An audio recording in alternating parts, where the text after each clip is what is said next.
¿Qué tal? Bienvenidos a Mundo Libre. Este es su canal donde pueden enterarse acerca de las novedades del mundo libertario. Hoy tenemos aquí un invitado de lujo, un invitado de caravana y alfombra roja. Nos quitamos el sombrero. En este momento tenemos al gran maestro Gabriel Zanotti. Es licenciado y doctor en filosofía por la Universidad Católica de Argentina.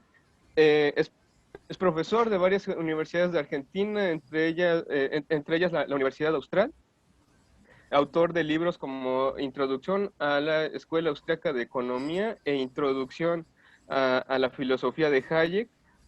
Y bueno, yo hago una invitación a ver sus conferencias porque realmente son datos realmente valiosos. Vale mucho la pena seguir al doctor Gabriel Zanotti. Y hoy lo tenemos aquí para hacerle una entrevista. Comenzaré a hacerle las preguntas, doctor, si está de acuerdo. Por supuesto.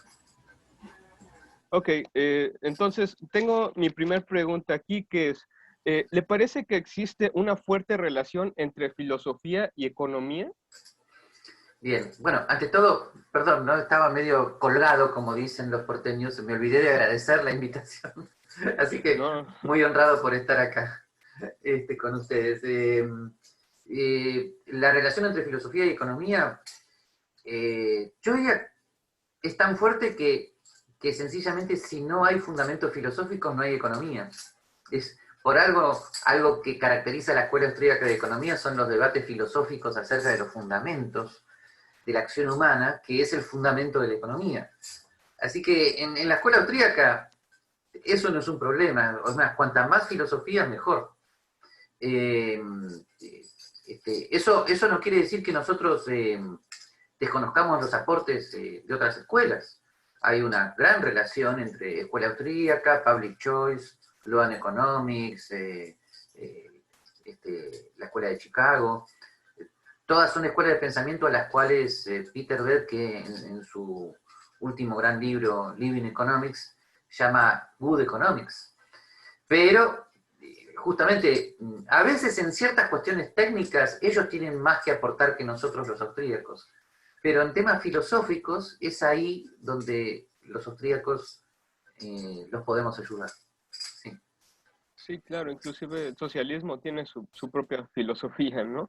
Por Eh, supuesto, la gran ventaja de la escuela austríaca es que te prepara bien para la respuesta filosófica al socialismo. El individualismo metodológico es la respuesta filosófica clave a los socialismos y a los colectivismos. Y a veces eso en otras sí, escuelas no se tiene tan claro, ¿no? sí, Así sí, que eso es importantísimo. Sí. ok, vamos a ir alternando las preguntas. Ahorita es turno de mi compañero Uriel, por favor. Bueno, antes que nada agradecer su presencia aquí del doctor Gabriel Zanotti. Y bueno, mi pregunta va enfocada más o menos también a lo filosófico. Me gustaría saber para usted cuál es el principal error metodológico del socialismo, si es que tiene errores metodológicos. El error filosófico central es el colectivismo ontológico, que viene de Hegel, la suposición de que los individuos no importan o son solamente un mero engranaje de otros procesos que ontológicamente para ellos son más importantes, como la clase, el Estado, como si fueran los sujetos realmente actuantes de la historia. Y eso obviamente los conduce a un error metodológico, que es el colectivismo metodológico, la suposición de que en las ciencias sociales nos tenemos que manejar por grandes agregados que serían los que actúan, ¿no? Así que ahí está el principal problema, pero es un problema, retornando a la pregunta anterior, que viene de un error filosófico básico, que es el colectivismo ontológico. En cambio, filosofías como las de San Agustín, Santo Tomás, Husserl, Kant, inclusive, aunque obviamente son filósofos muy distintos, permiten afirmar un individualismo. eh, bueno, acá tengo que hacer alguna aclaración. Un individualismo ontológico, en el sentido de que los que actúan son los individuos, Simplemente a veces hay que tener cuidado. Los que estamos formados en Santo Tomás de Aquino sabemos que los que actúan son los individuos en relación a, ¿ok? En relación con otros. O sea, no es cuestión de decir solo existen individuos y la sociedad es una construcción. No, no, no, la sociedad es real. Lo que pasa que es lo que Santo Tomás llamaba ente de orden, o sea, una entidad formada por relación entre partes. En este caso es la relación entre individuos los que constituyen la vida social. Esto es importantísimo porque términos tales como Estado, autoridad, precio, capital, son términos que se entiende que lo que están designando son relaciones entre individuos. Eso es lo que están designando esos términos, y por lo tanto hay que tener cuidado de aclarar que esas entidades son entes de orden que no actúan por sí mismos, lo que actúan son los individuos en relación con otros, y por supuesto lo que agrega todo el desarrollo de la Escuela Austríaca de Economía desde sus fundamentos escolásticos en el siglo XVI, es que esas relaciones entre individuos tienen consecuencias no intentadas, que escapan al control y al conocimiento de los individuos.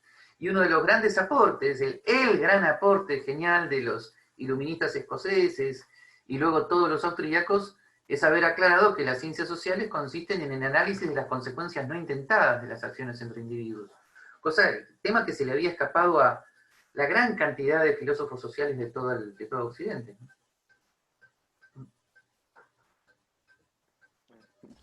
Bueno, muchas gracias por su respuesta. Paso a la siguiente pregunta. Esta ya es un poco más personal hacia usted. Me pregunto yo, ¿con cuál de las tres corrientes del liberalismo? Ya ve que comúnmente se tiene el clásico, el minarquismo y el anarquismo. Yo quiero saber con cuál se identifica más usted o cuál preferiría usted y por qué. Bueno, yo ese debate no lo veo tanto como un debate doctrinal, sino como un debate más bien histórico-prudencial. Yo soy un liberal clásico en el sentido de que yo estoy de acuerdo con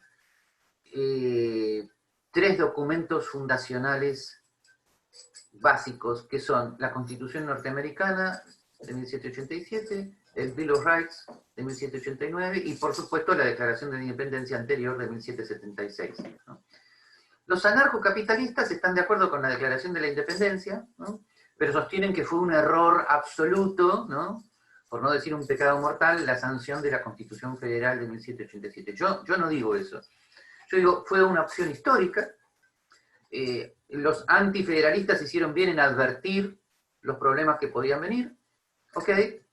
Esos problemas no necesariamente tenían que venir, pero bueno, en cierta medida eran problemas atendibles, previsibles.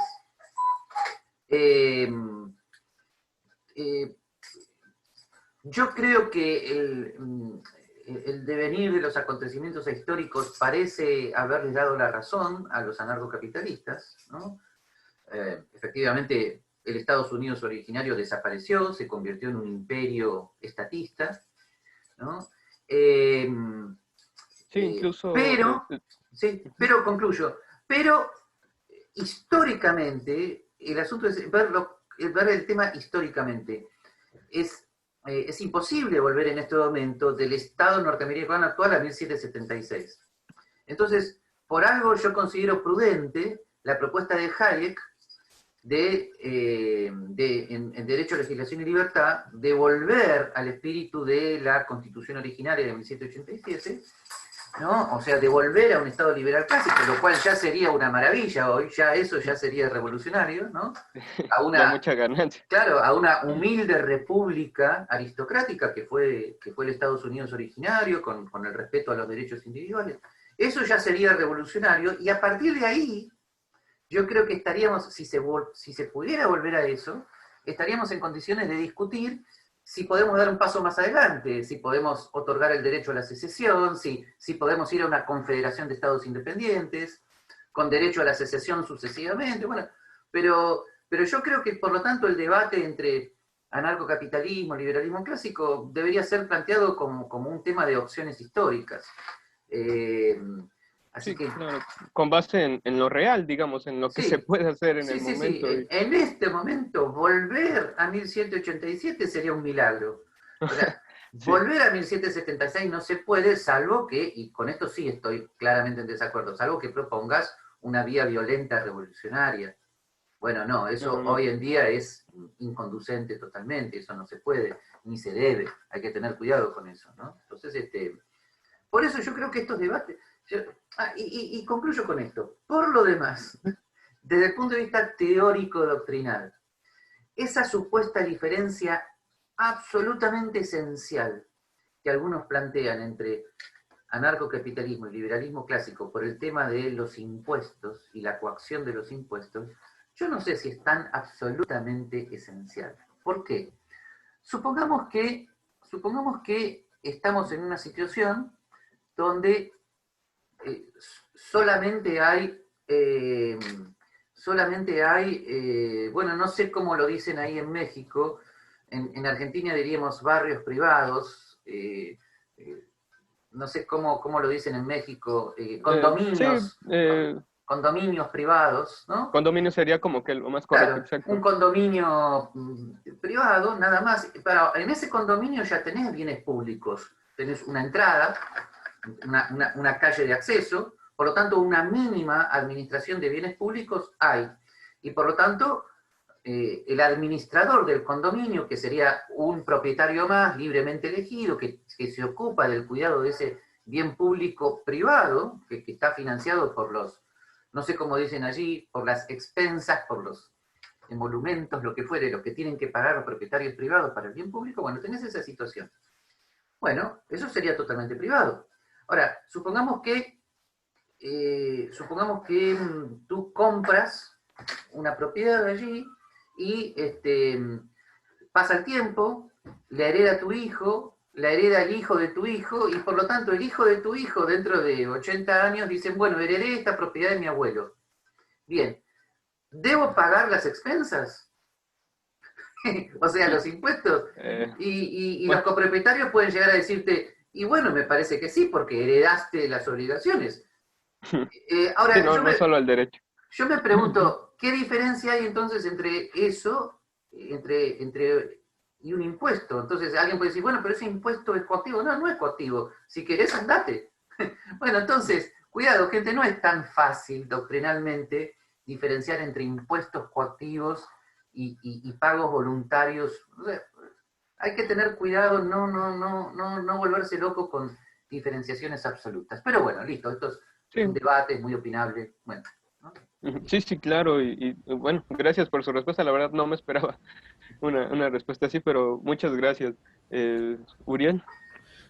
Sí, bueno, mi siguiente pregunta para usted sería, ¿cómo definiría económicamente al progresismo? Que también, eh, pues yo lo definiría como de izquierda y también estatista, pero ¿cuál sería su opinión acerca del progresismo que hoy en día, pues es lo que más se está expandiendo por América Bueno, Latina? hay muchos términos para designar los nuevos programas estatistas. A veces se habla de progresismo, a veces se habla de populismo. Bueno, cada uno de estos términos, la verdad, son muy confusos. Yo creo que sencillamente, yo creo que sencillamente en viejos términos de Mises son grados de socialismo. Son grados de socialismo y bueno, con nombres diversos, con circunstancias históricas diversas, con orígenes ideológicos diversos, pero son grados de socialismo y la verdad, yo creo que el problema radica no solamente en lo que se llama los nuevos socialismos del siglo XXI, que son fuertes movimientos de izquierda que saben perfectamente a dónde van y lo que quieren, son reorganizaciones del proyecto de dominio mundial de la Unión Soviética. Lo que ocurre es que han cambiado las circunstancias históricas y, y el Foro de San Pablo latinoamericano, en perfecto acuerdo con Cuba, lo que quieren es dominar toda América Latina y llegar a una dictadura total. Lo saben perfectamente, eso es lo que están haciendo, ¿no? Si lo están logrando en Estados Unidos, imagínate en América Latina, ¿no? Así que la situación actual es muy terrible en ese sentido. Pero a veces estos nuevos socialismos son acompañados por personas moderadas, de buena voluntad, de ideas republicanas, que no saben que son socialistas porque no tienen idea del argumento de Mises sobre la imposibilidad de cálculo económico, y tampoco tienen idea de que ese argumento se aplica a todos los mercados. Por lo tanto, las personas que dicen ser, y lo son, de buena voluntad, dicen ser liberales en lo político y también respetan el mercado, pero en seguridad social, salud y educación, el Estado, ¿no? Y los privados como meramente tolerados, como alternativas minimizadas, ignoran que la argumentación de Mises sobre la imposibilidad de cálculo económico también se da en esos mercados. Y entonces, parte de lo que está pasando actualmente, parte del camino de servidumbre denunciado por Hayek en el 45, es que muchas personas de buena voluntad han apoyado durante décadas y décadas la estatización de esos mercados, con lo cual han llevado a situaciones de pobreza, de inestabilidad política y económica, porque la estatización de esos mercados lleva, como muy bien se explica en el Public Choice, a la demanda de bienes públicos otorgados por parte del Estado. O sea, los votantes votan a meros políticos que les ofrecen bienes públicos en educación, salud y seguridad social. Cada vez entonces el gasto público aumenta, los poderes del Estado central se vuelven más incontrolables. Así que, por un lado tenemos a los nuevos socialistas del siglo XXI que saben perfectamente lo que quieren y a dónde van, y por el otro lado tenemos a millones y millones de personas totalmente confundidas e ignorantes, que con su ignorancia han sedimentado el camino de servidumbre, lamentablemente. Muchas gracias. Aldo, Sí, tu sí. turno. Vale, sí, sí, sí. ¿Usted opina que debería existir el salario mínimo, doctor? Bueno, obviamente que no, pero este es otro de esos temas Ujú. culturalmente terribles. O sea, Sí, sí, la cultura estatista que nos rodea implica que si llegás a decir que estás en contra del salario mínimo, es más o menos como si fueras exacto. un asesino de Exacto. niños, un Permítame asesino. un Sí, comentario sí, pequeño antes de su sí. respuesta. Perdón, perdón. Es que solamente quería comentar. Es que no sé en Argentina qué tan demonizado está este tema, pero en México al menos está prohibido hablar de que el salario mínimo, quitarlo sea una opción, ¿no? Casi, casi, porque... Bueno, eh, acá no está prohibido por el Estado, pero por la cultura casi no, sí. no, no, no, no por el Estado, pero por la cultura, exactamente. Ah, no, por la cultura. No, pero en la Argentina, con el sindicalismo peronista, hablar de libertad de salarios es un pecado mortal cultural. O sea, quedás prácticamente como un asesino, ¿no? Es una cosa terrible, es casi Sí, imposible de explicar, ¿no? Así que lamentablemente, yo últimamente estoy medio pesimista en cuanto a la posibilidad de explicar ciertas cosas, porque y esto, discúlpenme, esto no quiero arruinar la mañana de nadie, o no sé cuándo esto será escuchado, pero estamos muy lejos de la rebelión del Atlas. La única rebelión que yo veo es la rebelión de las masas, profetizada por Ortega y Gasset hace décadas, y las masas se guían por emociones, no escuchan, ¿no? Y ese es uno de los grandes problemas de el elemento democrático de las repúblicas liberales, ¿no? O sea, la ignorancia de las masas. Así que ese es un problema grave. Así que bueno, discúlpame, me fui a otro tema. Para mí es tan obvio que el salario mínimo produce desocupación que me estoy enfocando en otros problemas, me estoy enfocando en cuáles son los problemas culturales detrás de hablar de estas cuestiones, ¿no? Así que sí, no sé qué Ok, otra buena noticia te puedo dar. ok. Bueno, mi siguiente pregunta sería, ¿qué ha propuesto la escuela austríaca para combatir el marxismo y el socialismo? ¿Cuáles son sus propuestas, no solamente económicas, sino culturales?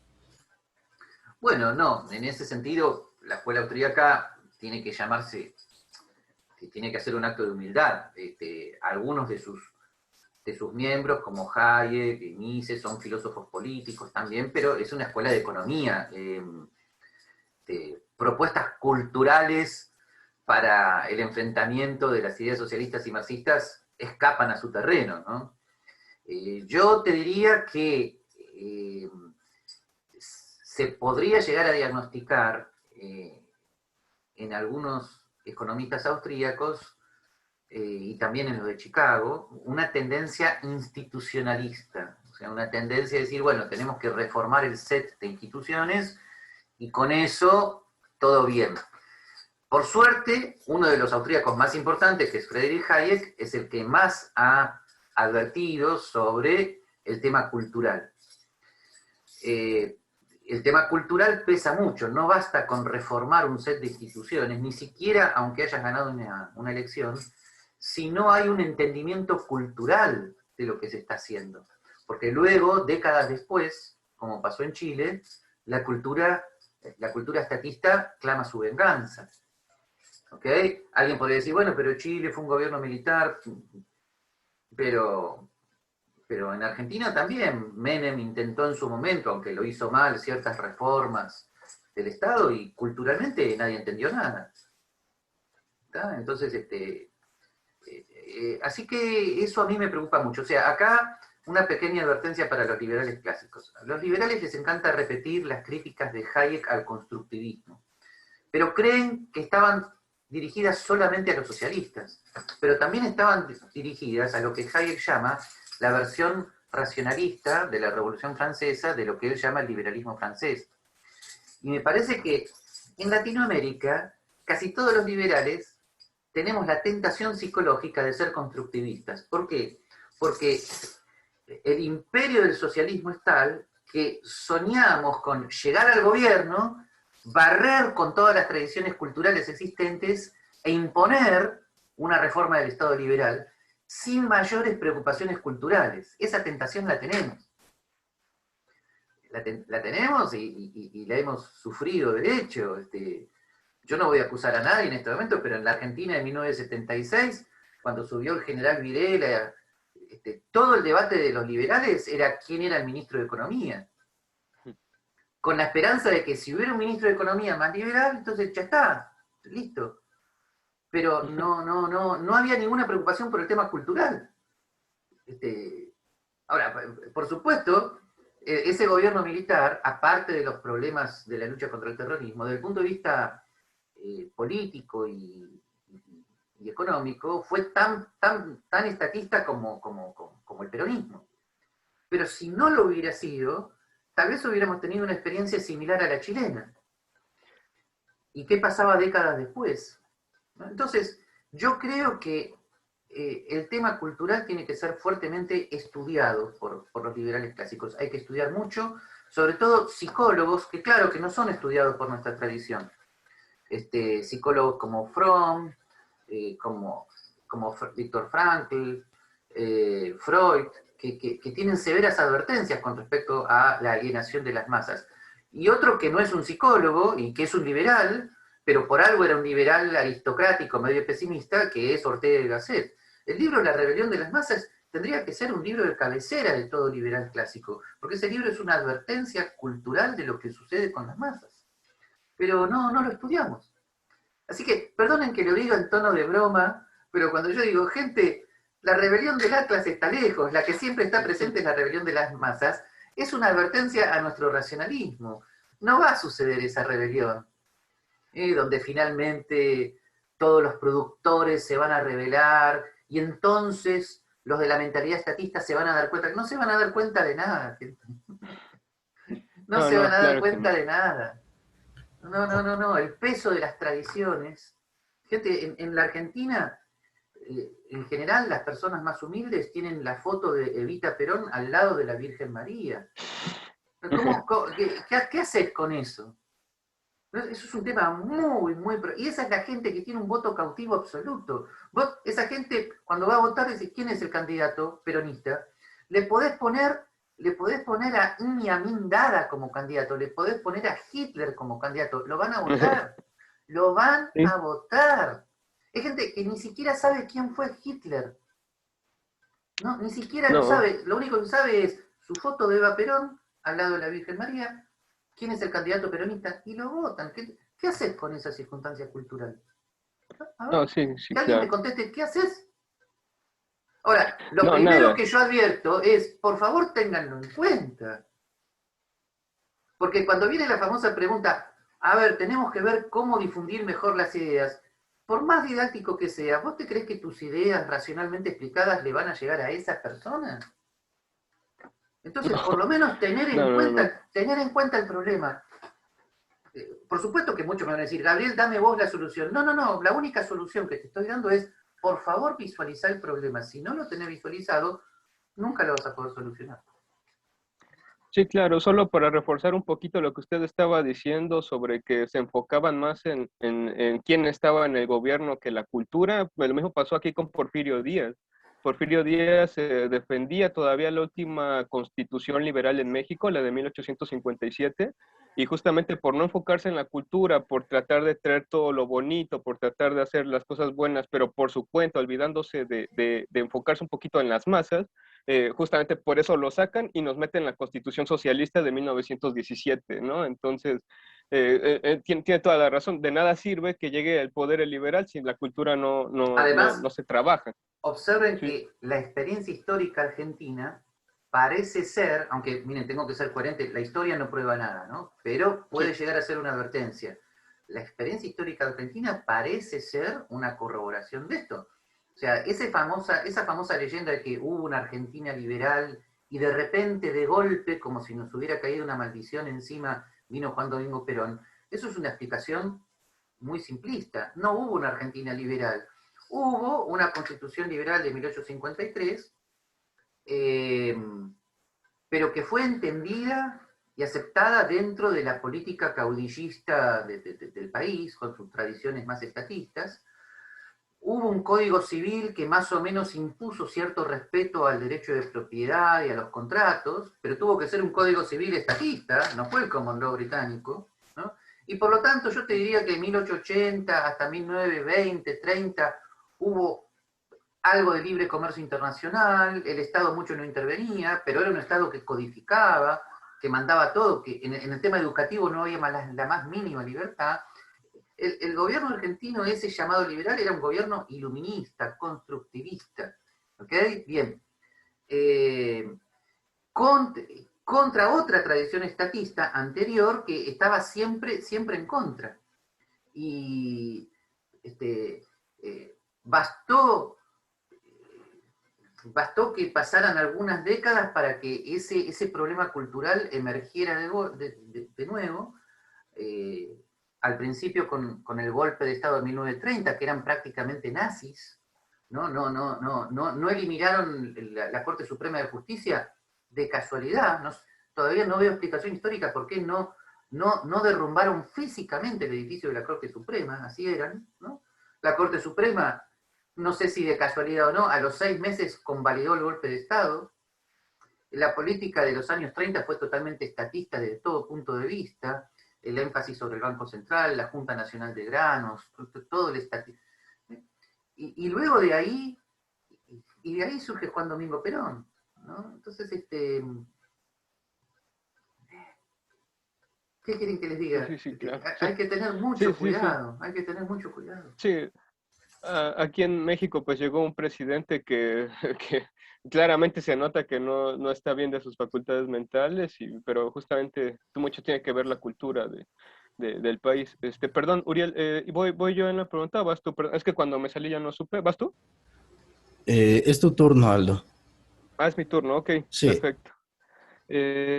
Ok, entonces, bueno, quiero pasar a una pregunta un poquito más teórica, bueno, más imaginativa, suponiendo que estuviéramos en un mercado libre. ¿Opina usted que debería haber restricciones para que no haya usura? Ese es un Por debate ejemplo, por anti... medio de Sí, bancos con préstamos muy sí, no, caros. bueno, ese es un debate antiquísimo. Yo no excluyo que desde el punto de vista moral Ujú. eh, se hable de, de no aprovecharse de un amigo que te pidió un préstamo y está en situación y está en una situación de necesidad. Si a eso quieres llamarlo usura, o sea, si de repente desde el punto de vista privado tú un día me pides $10.000 y yo a los 10 meses te estoy haciendo un juicio mientras tú estás en la pobreza. Si eso se lo quiere llamar usura desde el punto de vista moral, bueno, pero sigue siendo un tema privado. El tema de la tasa de interés en una economía desarrollada, con un sistema bancario desarrollado, tiene que ver con la preferencia temporal, como muy bien lo explicó von Baber, y Mises y Hayek, y no tiene nada que ver con tema usurario, tiene que ver con el valor adicional que tiene un bien en el futuro. O sea, la tasa de interés en una economía desarrollada no tiene nada que ver con problemas de usura. Justamente esto es lo que confunde mucho, y sobre todo a mis amigos católicos. Las naciones latinoamericanas subdesarrolladas, ¿no? Y claro, no tienen un mercado de capitales desarrollado, estable. Claro, y entonces tienen los incentivos para que se den todo tipo de problemas, ¿ok? Cuanto más liberal sea una nación, cuanto más desarrollado esté, cuanto más abierto esté el mercado, estos problemas de usura privada son cosas rarísimas. O sea, Sí, y son pueden cosas... elegir no tomarla, ¿no? O sea, Pero, hoy en día, en una economía desarrollada, es muy raro que una persona tome un préstamo así de un privado. Los préstamos se toman de instituciones bancarias. Los ahorristas y los inversionistas se encuentran civilizadamente en una situación anónima, donde no hay ningún problema personal, donde el tema es cuál es la tasa de interés determinada por la cantidad de ahorro existente. O sea, la verdad, te digo esto porque sé perfectamente las objeciones que se vienen, ¿no? Oh, si sí, la sí, tasa de interés es libre, entonces, pero si la con todos los precios libres siempre sucede lo mismo. Cuanto más desarrollado es el mercado, cuanto más abierto es el mercado, los precios se estabilizan. Los precios se estabilizan, se anoniman, se vuelven anónimos. No hay problemas no hay problemas de relaciones personales. Tú llegas a una gasolinera y el precio es el precio del mercado libre. sí, claro. No te enojas con el dueño de la gasolinera. Si él está vendiendo gasolina, te digo cualquier cosa, a $50 el galón y ese es el precio internacional. El que se enoja está loco. Sí, sí, sí, claro, O sea, claro, claro. hay un sinfín de problemas éticos dentro del mercado que con un mercado desarrollado, libre y abierto, se terminan. Sí, sí, claro. Discúlpeme si la pregunta le parece obvia, es que en el sentir común de la gente, los bancos, por ejemplo, son abusivos con su tasa de interés. Típica creencia Eh, latinoamericana, sí, como si estuviéramos todavía en el 1250. Entonces, Latinoamérica sí, está estancada en el tiempo, sus creencias culturales son, realmente no sé en qué año viven. Es sí, increíble. sí. Ok, Gracias. bueno. Entonces sería mi turno, ¿verdad? Bueno, yo quisiera saber qué opina usted de las consecuencias del colectivismo para el público, para los que apenas están oyendo estos temas aquí en México. ¿Cuál sería como un ejemplo de consecuencias del colectivismo? La consecuencia principal del colectivismo político y económico es la consecuencia de lo que podríamos llamar el colectivismo político, o sea, la suma del poder, o es un Estado totalitario, cruel o no, pero estable, ¿ah? Como puede ser Corea del Norte o Estados Unidos, el actual digo, ¿no? Estados Unidos actual, para poner los dos extremos a lo que puede llegar el totalitarismo, ¿no? Y ustedes van a decir, en Estados Unidos todavía se puede resistir. Sí, es verdad, todavía hay resistencia. Pero qué tragedia. Lo que antes era la norma, ahora es la resistencia. Han cambiado, ¿no? O sea, el gobernador de Florida resiste, no gobierna, resiste. ¿Ah? Bien, porque en cualquier momento Joe Biden le manda los tanques, ¿eh? En cualquier momento. Bien. Terminando este paréntesis, digo, pero las consecuencias del estatismo, si querés, más caótico, más latinoamericano, es la imprevisibilidad absoluta, ¿no? El despertarse un día y enterarse de a dónde podés ir, a dónde no podés ir, cómo el Estado penetra en los temas más íntimos de tu vida, que es lo que la Escuela de Frankfurt llamaba la colonización del mundo de la vida. Y desde luego la consecuencia económica de este tipo de colectivismos es la pobreza más extrema. Ahí lo tenemos con Cuba, por supuesto, pero obviamente por eso es tan importante manejar la teoría, ¿no? Porque los socialistas siguen diciendo, la pobreza de Cuba se debe al embargo norteamericano, ¿no? Entonces, si no manejas la teoría, establecer relaciones de causa y efecto de cualquier tipo, ¿no? ¿Está? Así que es muy importante estar formado en Mises, en Hayek, en Rothbard, para entender cuáles son las causas de la pobreza, ¿no? Ahora que se habla tanto de las vacunas, yo siempre digo, yo siempre estuve vacunado, desde 1974 que empecé a leer von Mises, estoy vacunado, vacunado contra ese tipo de locuras, ¿no? Suponer que Cuba es víctima del embargo norteamericano. Por supuesto, los norteamericanos al hacer el embargo fueron los primeros imbéciles, ¿no?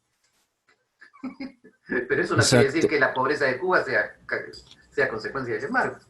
Exacto, y ahí hay una contradicción, ¿no? Porque se supone que Cuba está en contra del libre mercado, pero reclama al mismo tiempo el libre mercado, la comercialización con el mundo, ¿no? Las contradicciones, esto es muy, filosóficamente muy interesante, las contradicciones son absolutamente presentes en la psicología del dictador, de las masas, ¿no? Por supuesto, están ausentes de la lógica aristotélica, pero las masas y los dictadores no seguían con lógica, seguían con la voluntad más arbitraria, y en la arbitrariedad está la contradicción. Por eso los famosos dobles estándares, que la izquierda maneja también, ¿ok? Si hay una manifestación a favor de Trump, eso contagia el coronavirus. Si hay una manifestación de Black Lives Matter, no, eso es un derecho humano fundamental. La contradicción es permanente, ¿no? Exacto. Y aquí me gustaría hacer un comentario. Aquí en México se está viendo, no sé si también en Argentina, pero en las universidades se está adoctrinando mucho para que ya no usemos la lógica, usemos lo que ellos llaman la dialógica, ¿no? El diálogo. Y más que nada esto viene también de un escritor que se llama Edgar Morin, yo supongo que usted lo conocerá, pero ahora se dice como que la lógica es como que una moral del pensamiento y que hay cosas que aunque no sean lógicas, deberían ser válidas, como lo que usted dice. En las universidades así ya se nos está pues bueno, adoctrinando. lo que pasa es que el apellido Morín tiene que ver con otro filósofo, por eso me estoy confundiendo, hay que ver si es el que yo conozco, pero no, me parece que lo que estás diciendo tiene que ver con la sustitución de la lógica aristotélica con la dialéctica hegeliana. No tanto con el tema del diálogo, el diálogo como se maneja en Popper o en Habermas, sino con un pensamiento más bien dialéctico, donde con toda conciencia el principio de contradicción de Aristóteles se deja de lado. Entonces, en ese pensamiento de dialéctica se forman los discursos, las narrativas que maneja la izquierda, ¿no?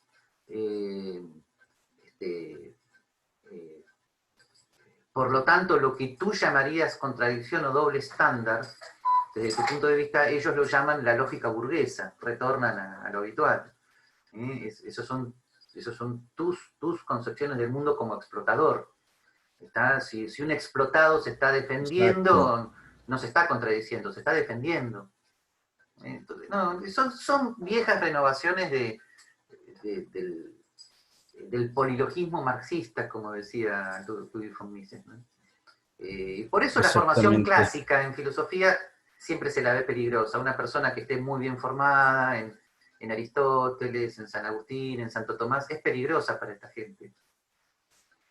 Y por eso es muy común que en la filosofía se te forme directamente en lo peor de la izquierda hegeliana y no tengas idea ni siquiera de qué año fue Santo Tomás. Eso es muy común en las universidades de filosofía. Por eso en general mis colegas me odian tanto, porque para la mayor parte de mis colegas yo soy un traidor total. Como soy filósofo y estudio a Hayek y a Mises, esos explotadores economistas de miércoles. El panorama de mis colegas en este momento es dramático. No digo de la filosofía contemporánea del siglo XX, digo de cómo se la enseña habitualmente, cómo se la maneja. incluso una escuela muy, muy digna desde el punto de vista filosófico, como es la escuela de Frankfurt, ha sido abaratada y mal enseñada. Así que bueno, en fin, hay tantas cosas, listo. Ok, Aldo, adelante. Sí, yo tengo una pregunta que la verdad desde hace mucho como que no me cuadra a mí muy bien, y es sobre el tema de China. ¿Cuál cree usted que sea, que sea el motivo del éxito de China a pesar de que la política pues prácticamente sigue siendo socialista? ¿Y cómo cree que concluya después con todo esto que está generando China en su momento? Lamentablemente es tan dramático como poco sorprendente. China es un ejemplo de la coherencia sistemática de décadas del Partido Comunista Chino en cuanto a proyectos de dominación mundial, la tienen clarísima, ¿no? Frente al retroceso de Occidente en sus propios valores culturales. Entonces, es como si alguien es como si alguien durante décadas te estuviera diciendo: voy a asaltar tu casa, me voy a meter en tu casa, ¿no? Y tú estés dudando, como diciendo, bueno, a ver, déjeme pensarlo. Y por ahí sí, sabe, por ahí debería usted meterse en mi casa, porque mi casa es white supremacy, ¿sabe? Yo soy un racista, así que sí, yo debería ser barrido por usted, ¿no? Bueno, entonces frente a semejantes locuras, China avanza, pero lo más... Se deben estar matando de la risa de nosotros en el Partido Comunista Chino. Deben estar diciendo, pero pero sencillamente nos abren la puerta. Ni siquiera tenemos que pelearla. ¿No? Ellos avanzan. Y por supuesto tuvieron y para colmo tuvieron la pérfida y perversa inteligencia, ¿no?, de abandonar las locuras de Mao Zedong, abrir un poquito el mercado, ¿no?, ponerse traje y corbata, hablar inglés, crear empresas privadas, invertir, ¿no? La penetración es directa, ¿no? Y la verdad, chicos, yo les daría dos consejos. Primero, aprendan chino, y segundo, váyanse a Marte, ¿no? La verdad, el panorama no es muy halagüeño, ¿no? Pero entonces, ¿cree que debería cerrársele el mercado a China o en sí cómo debería actuar un gobierno occidental para que China no se intrometa? No, un gobierno occidental, como por ejemplo en la utopía de un gobierno liberal clásico en Estados Unidos, no, a sus ciudadanos que los dejen comerciar privadamente con los chinos.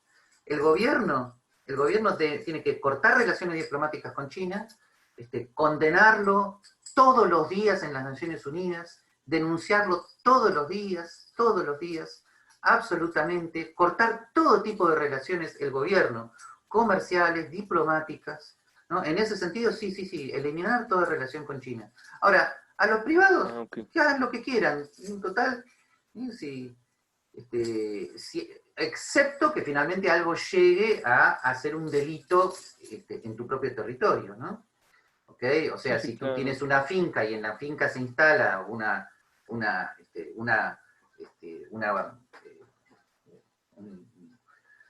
arma nuclear del gobierno chino, bueno, tú estás cometiendo un delito, ¿no? Pero no, el asunto tiene que ser una decidida condena permanente y corte de relaciones total y completo con el gobierno chino. Sí, listo. Y en el caso de las empresas de las Big Tech que tienen ciertos contratos con China para desarrollar tecnologías justamente para tener mejor visualizados e investigados a sus ciudadanos, en ese caso también debería cortarse la relación de esas empresas, o sea, que el gobierno de Estados Unidos diga, mis empresas Big Tech no van a tener relación con el gobierno chino. ¿Le parece que sería una medida coherente? Bueno, habría que ver cómo es la legislación. Cualquier ciudadano privado que incurra en vigilancia a otro ciudadano privado sin consentimiento de este último, eso es un delito flagrante. Lo haga Mark Zuckerberg o lo hagas vos. Entonces, Sí, ahí sí. muy clara la legislación. ¿Ok? Pero con respecto a las Big Tech, debo decirte que ahí también el panorama es difícil y no es tan fácil. ¿Por qué? Porque ahí tenemos un problema cultural de vuelta. ¿Está? estas empresas han devenido de alguna manera en lo que los austríacos llaman monopolios naturales.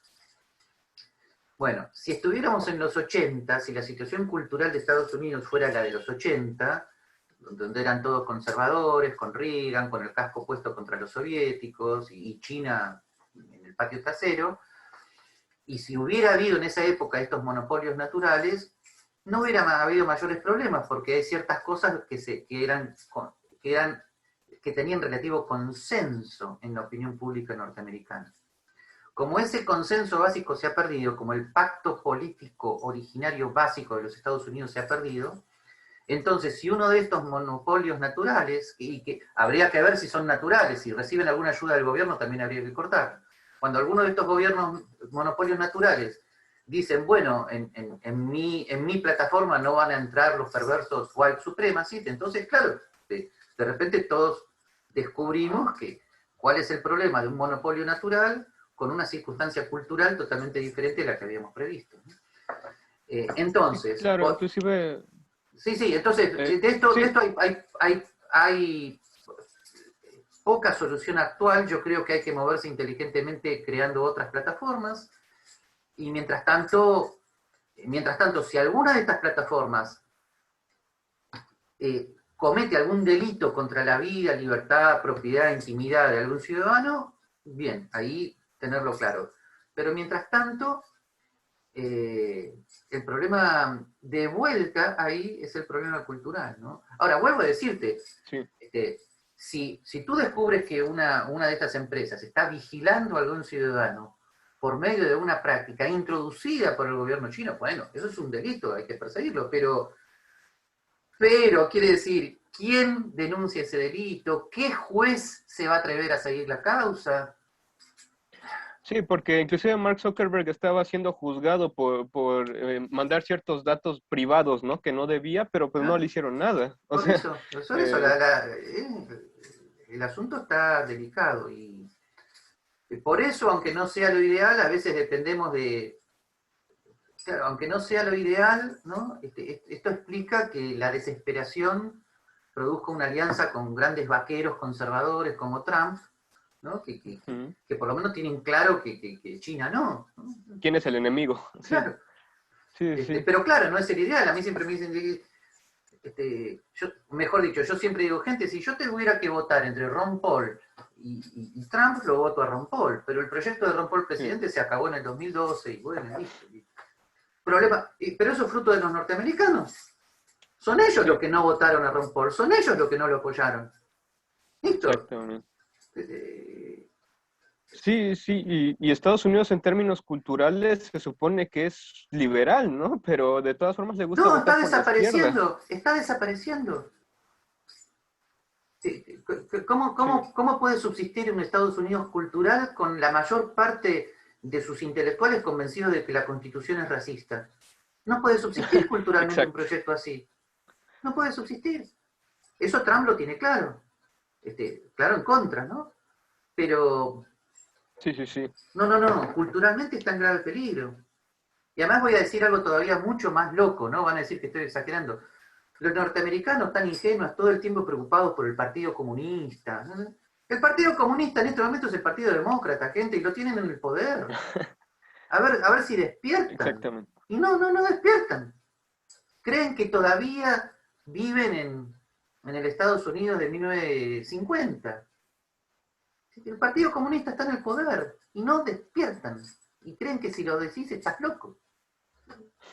Exactamente, y como comentario, para que la audiencia se dé cuenta de hasta dónde ha penetrado el socialismo, las ideas socialistas, pues tan solo el secretario general de la ONU, Antonio Guterres, él fue presidente de la Internacional Socialista, y muchos de los altos cargos de la ONU también son parte de esa asociación, ¿no? Pero ni que hablar ni que hablar lo que es las Naciones Unidas en este momento. Exactamente. Esto lo denunció en la Argentina Alberto Venegas Lynch hace más de 20 años, dijo Naciones Unidas para el comunismo.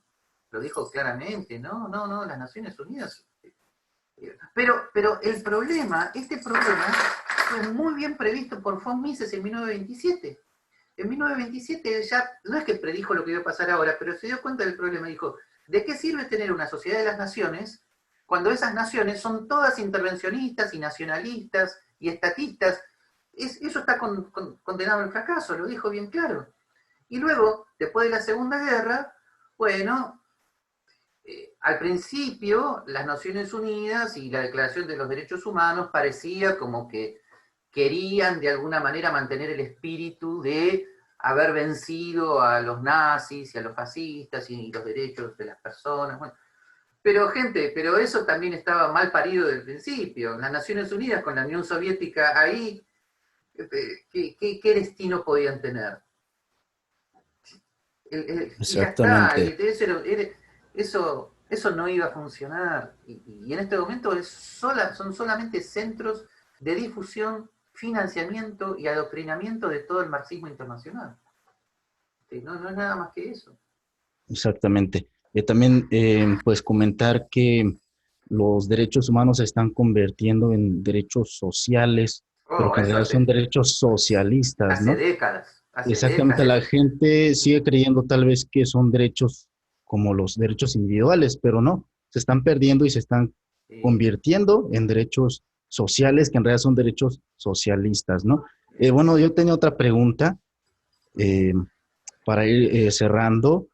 Eh, ¿Qué opina usted del movimiento liberal que están haciendo en Argentina? Porque más que nada nos está llegando a México, a los jóvenes especialmente, las ideas desde Argentina, desde Sudamérica, de los jóvenes liberales que están empezando a hablar en redes sociales y que están teniendo mucha audiencia y desde Argentina nos están llegando esas ideas. Entonces, ¿qué opina usted de eso? Y si usted cree que podamos los jóvenes en México también traer las ideas y qué consejos daría. eh, a ver, la Argentina, no de manera paradójica, sino de manera comprensible, siempre tuvo su propia resistencia al estatismo y al socialismo. Lo que ocurre es que era una resistencia, si querés, de cierta aristocracia intelectual de 50 años para arriba. Pero eso existió siempre en Argentina. Era una aristocracia ultra minoritaria, no pasaban de ser 10, 20 personas, pero muy activas, muy prolíficas. ¿Okay? Entonces ahí hay grandes próceres, si querés, de la resistencia liberal clásica en Argentina, como puede ser May Silverberg, estoy hablando ya de la década de los 50, Alberto Venegas Lynch padre, ¿no? Y luego un Alzo Garay en su momento, ¿no? Y luego las fundaciones liberales clásicas que comenzaron a surgir en los 80, la Fundación Libertad, el SEADE, y ya en los 90 la Fundación Libertad y Progreso. Lo nuevo, si querés, es que efectivamente lo nuevo es la adhesión de personas más jóvenes a esas ideas. Eh, Habría que ver las causas, yo no tengo todo bien claro. La figura de Javier Milei en la televisión ha popularizado ciertas ideas. Eh, pero vuelvo a decirte, hay que tener cuidado de la formación de esos nuevos cuadros jóvenes para que dentro de 30 años el experimento no salga mal, ¿no? O sea, necesitamos todavía mucha formación. ¿Okay? Son gente joven, pero que necesita más formación filosófica y por el otro lado técnica, ¿no? Eh, y lamentablemente los liberales argentinos se siguen peleando y no creo que puedan presentar una lista de diputados y senadores unificada. O sea, no creo que este nuevo movimiento dé resultados políticos visibles, por lo menos en el corto y mediano plazo. Circunstancia, por lo demás, muy comprensible, ¿no? No es nada fácil. Bueno, sí, no vale la pena ahora explicarlo. Si querés, un día hacemos otra sesión, pero con gente que te lo explique mejor. O sea, la circunstancia política argentina después del fracaso del macrismo quedó muy difícil porque, listo, te lo hago muy corto. frente al desesperante avance del kirchnerismo como partido único e inmodificable forever y forever, entonces, claro, cuando los ex Macri, la gente de Juntos por el Cambio, se visualiza como la posible única opción para semejante locura, algunos liberales comienzan a decir, y bueno, no vamos a tener más remedio que apoyarlos por el tema del mal menor. Otros liberales comienzan a decir, no, no se los puede apoyar de vuelta, son un desastre. Claro que son un desastre, pero digamos, la circunstancia del peronismo siempre ha llevado en la Argentina a que la gente liberal no peronista a veces haga alianzas con el mal menor para evitar el mal mayor. Y esa circunstancia política sigue existiendo en Argentina y es muy difícil de evitar. Es el mismo problema que en Estados Unidos. Los libertarios deben tener en este momento el mismo debate. Los libertarios, la gente del Lee Rockwell, la gente del Mises Institute, la gente de Ron Paul, se deben estar peleando igual. A ver, en el 24, si Trump se presenta de vuelta, ¿lo votamos o no? Y deben tener el mismo problema. Es el mismo problema. Exactamente. Y no hay salida fácil a esto. No hay salida fácil. Sí, también comentar que afortunadamente los jóvenes argentinos y de otros países de Sudamérica están dando lo que se llama la batalla cultural liberal y afortunadamente no solamente están combatiendo intelectualmente, sino también culturalmente, como ya dije, desde otros puntos de vista, desde puntos de vista quizás más lúdicos, más divertidos, pero están dando esa batalla. Y entonces esas ideas, como comenté hace rato, están llegando a México. Eh, ¿Usted cree que vayan a dar algún resultado cultural?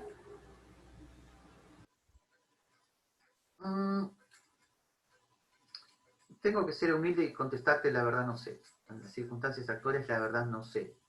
Lo que pasa es que si querés estás hablando con alguien ya un poquito viejo, cuya toda su vida ha tenido que soportar la fuerza espantosa de la cultura peronista, y debo confesarte que mi vejez y mi agotamiento no me permiten ser del todo optimista, ¿no? Entonces tendrías que hablar con alguien más optimista, más joven, ¿no? Sobre las posibilidades del futuro.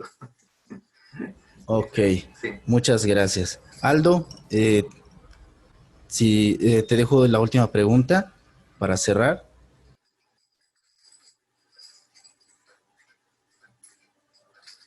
Parece que Aldo tiene algún problemita. Sí, parece que se congeló su pantalla. Bueno, pues por mi parte ya sería todo. Vamos a esperar unos segunditos a ver si Aldo regresa. Lo que pasa es Por que, lo como pronto, decía antes, yo ya podría decir que quedo muy agradecido a ti y a Aldo, por supuesto, por este esfuerzo, ¿no? Así que, a pesar de las dificultades del Internet, Aldo está plenamente presente en este evento, ¿no? exactamente. Y bueno, parece que hay problemas técnicos. De todos modos, pues entonces a mí me tocará despedir esta amable conversación y también muy fructífera. Y pues me gustaría agradecerle su presencia y esperamos tenerlo en el canal en otras ocasiones para seguir conversando. Pues muchas gracias, doctor Gabriel Zanotti. Y pues también invitarlos a, no sé si usted tenga alguna plataforma, algún canal en YouTube. Sí, les puedo dejar eh, por chat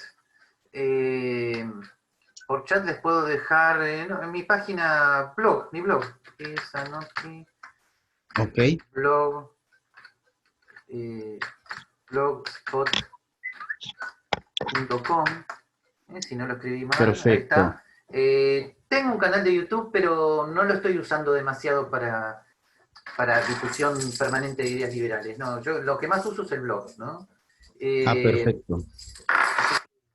y si quieren quedar en contacto conmigo vía email, también les dejo mi Sí, email, ¿no? perfecto. Que es Gabriel Mises, Ok. Yahoo.com, que por supuesto a ti no tengo necesidad de explicarte de dónde viene Gabriel Mises, ¿no? Que no tiene que ver con Mises Universo, como mucha gente me dice que es eso de Mises. Bueno. Ah, perfecto, perfecto. Sí, de todos modos se estará publicando en la descripción del video. Y bueno, muchas gracias, doctor, y hasta luego. Y otra cosa, y Sí, adelante. también, si quieren, pueden quedar en contacto con la página del Instituto Acton. Ah, perfecto. Acton.com. Ahí también hay muchas cosas de las que estamos haciendo en este momento sobre la relación entre cristianismo, liberalismo, así que ahí también pueden consultar muchas cosas. Ok, ya lo tengo. Entonces, doctor, pues agradecerle otra vez su presencia y esperamos tenerlo aquí en muchas ocasiones más. Muchas gracias. Gracias a ustedes. Hasta luego. Y un saludo a Hasta, Hasta luego. hasta luego.